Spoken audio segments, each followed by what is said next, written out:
In the vast reaches of the cosmos, where the stars burn cold and distant, and empires rise and fall with the sweep of history, a momentous decree was broadcast from the heart of the Galactic Council. The Council, an ancient and powerful coalition of interstellar civilizations, had long held sway over the affairs of countless worlds. Its chamber, a marvel of architecture and diplomacy, floated in orbit around a luminous blue giant, its halls echoing with the voices of species both old and young, wise and ambitious. On this day, a message was transmitted across the fabric of space, relayed not just in words, but in the subtle language of authority and expectation.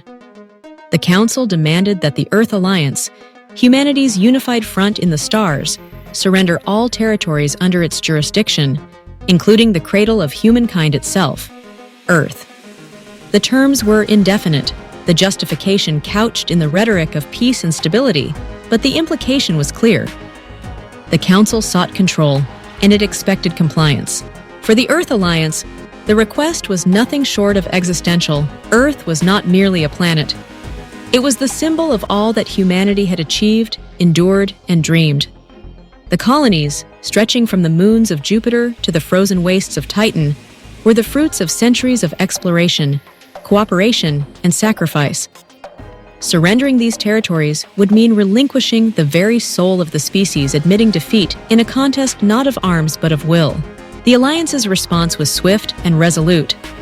Diplomats, military commanders, scientists, and citizens from every corner of their domain convened in a digital conclave that spanned the solar system. Arguments were made, risks assessed, but amid uncertainty, a singular decision emerged. The Earth Alliance would not yield. They denied the request, choosing dignity over subjugation, autonomy over acquiescence. This act of defiance sent ripples through the galactic community. News of the refusal spread like wildfire, igniting debates on distant worlds, in hidden enclaves, and aboard starships traversing the dark. Allies whispered encouragement and warnings, adversaries sharpened their rhetoric and their blades, and neutrals watched with hungry eyes, sensing the shifting tides of power. For the people of Earth and its colonies, the moment was both terrifying and exhilarating.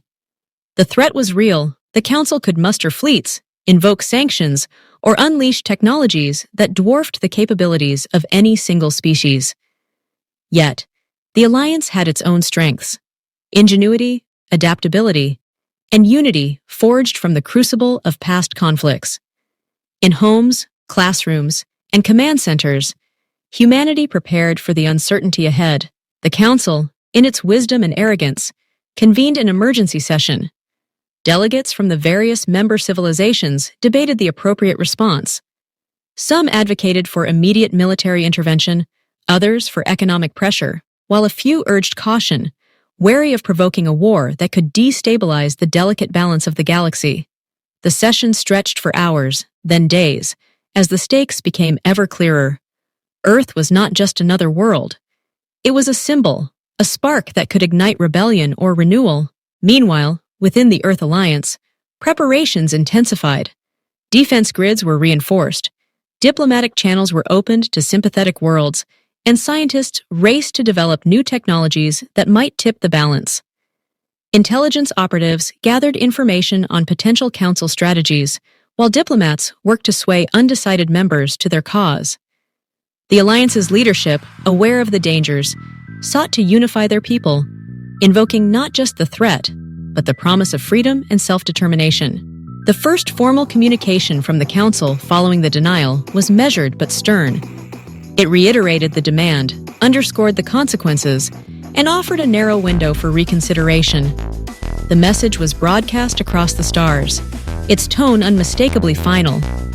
For humanity, it was a call to stand firm, to defend what they cherished, and to prove that their refusal was not born of arrogance, but of conviction. In the days that followed, the galaxy seemed to hold its breath. Trade slowed, travel was restricted, and rumors abounded. Some spoke of council warships mobilizing, of embargoes being enacted, and of covert operatives being dispatched to destabilize the alliance from within.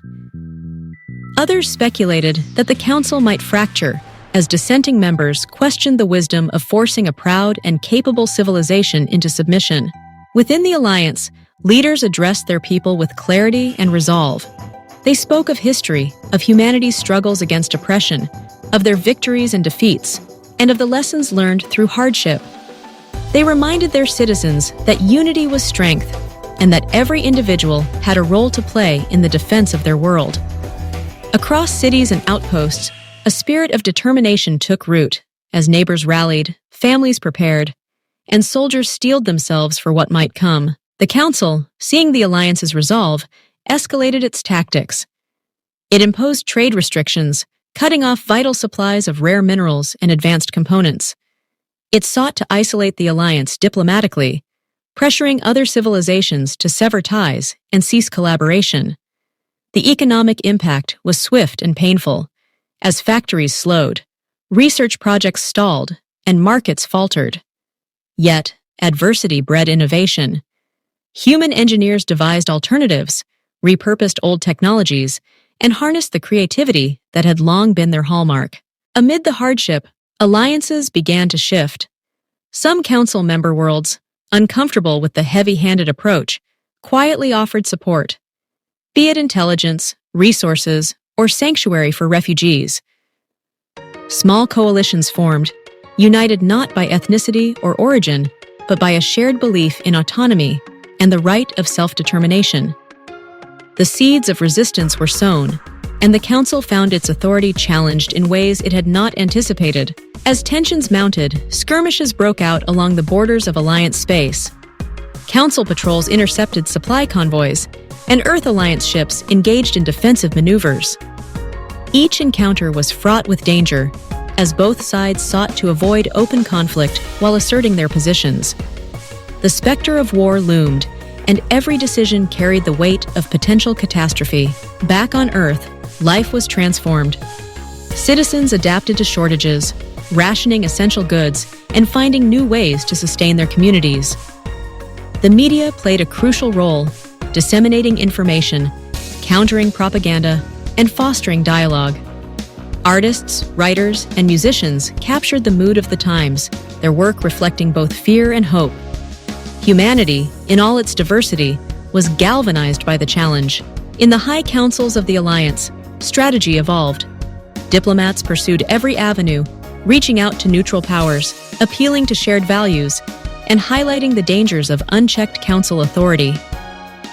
Scientists accelerated their research, seeking breakthroughs in energy, propulsion, and defense. Military leaders coordinated with civilian authorities to ensure preparedness without sacrificing the principles that defined their society. The Council, frustrated by the Alliance's resilience, intensified its efforts. It deployed blockades, enforced stricter sanctions, and attempted to infiltrate Alliance networks with sophisticated cyber attacks. The goal was clear: to break humanity's will, to force a surrender not by force of arms, but by attrition and despair. Yet, the Alliance refused to capitulate. Underground networks flourished, resourceful individuals circumvented restrictions, and a culture of mutual aid blossomed. Across the galaxy, other civilizations took notice. The Alliance's struggle became a cause célèbre, inspiring movements for autonomy and reform. Protests erupted on council worlds as citizens questioned the wisdom of the standoff and demanded accountability from their leaders. The notion that any one power could dictate the fate of another was challenged, and the very foundations of galactic governance were called into question. In a bid to resolve the crisis, the Council proposed a summit, a meeting between its highest representatives and the leadership of the Earth Alliance. The terms were fraught with risk, but the Alliance agreed, recognizing the potential for dialogue to avert disaster. The summit, held on a neutral moon, was attended by delegates from every major faction, their faces set with determination and hope. The negotiations were arduous. Each side presented its case, marshaling arguments, evidence, and appeals to justice. The Council insisted on the necessity of control, citing security concerns and the need for stability. The alliance countered with the principles of sovereignty, fairness, and the right to chart one's own destiny. The debate was intense, punctuated by moments of candor and flashes of anger. As the summit progressed, it became clear that the crisis was more than a dispute over territory. It was a struggle over values, over the meaning of power and the role of collective governance in a diverse galaxy. The Alliance argued that strength came not from domination, but from cooperation and respect. The Council, confronted with the unity and resolve of humanity, began to reconsider its approach. Outside the summit, tensions remained high. Fleets hovered on the edge of conflict, economies teetered, and populations anxiously awaited the outcome. Yet, amid the uncertainty, a sense of possibility emerged. The spectacle of two great powers grappling with fundamental questions inspired others to reflect on their own societies, to consider alternatives to coercion and control. Back at the negotiating table, breakthroughs were achieved. The Council agreed to ease certain sanctions in exchange for assurances of transparency and dialogue. The Alliance committed to working with other civilizations to address shared challenges, pledging to uphold the principles of peace and cooperation. The process was slow, marked by setbacks and misunderstandings, but progress was made. In the aftermath of the summit, the galaxy entered a period of uneasy peace. Trade resumed, albeit tentatively, and diplomatic channels were re-established. The Council, chastened by the experience, initiated reforms seeking to balance authority with accountability. The Alliance emerged stronger, its unity tested and affirmed. Its place in the cosmos secured not by force, but by principle. Yet, the story did not end there. The confrontation between the Council and the Alliance had exposed deep fissures in the galactic order. Civilizations across the stars began to question the legitimacy of centralized power, advocating for greater autonomy and representation. Movements for reform gained traction, and the Council faced pressure to adapt or risk irrelevance. For the Earth Alliance, the crisis was both a challenge and an opportunity. It had demonstrated the power of unity, the importance of principle, and the necessity of resilience. Its citizens, having endured hardship, emerged with a renewed sense of purpose and possibility. Scientists continued their work, diplomats fostered new alliances, and artists captured the spirit of a people who had refused to yield. Years passed, and the galaxy changed. The Council reformed, embracing a more democratic structure that gave voice to all member worlds, large and small. The Alliance played a key role in shaping this new order, advocating for policies that reflected the lessons of the past. Cooperation flourished, and old rivalries gave way to partnerships grounded in mutual respect. The memory of the crisis endured, not as a tale of conflict, but as a testament to the power of conviction. The refusal of the Earth Alliance to surrender was celebrated as a defining moment, a turning point that reshaped the destiny of the stars.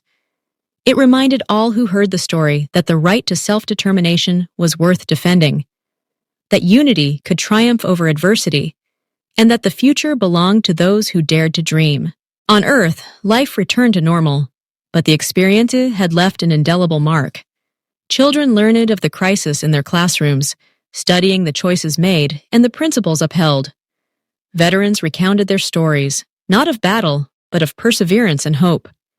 Leaders invoked the legacy of the Alliance as they guided their people toward new horizons.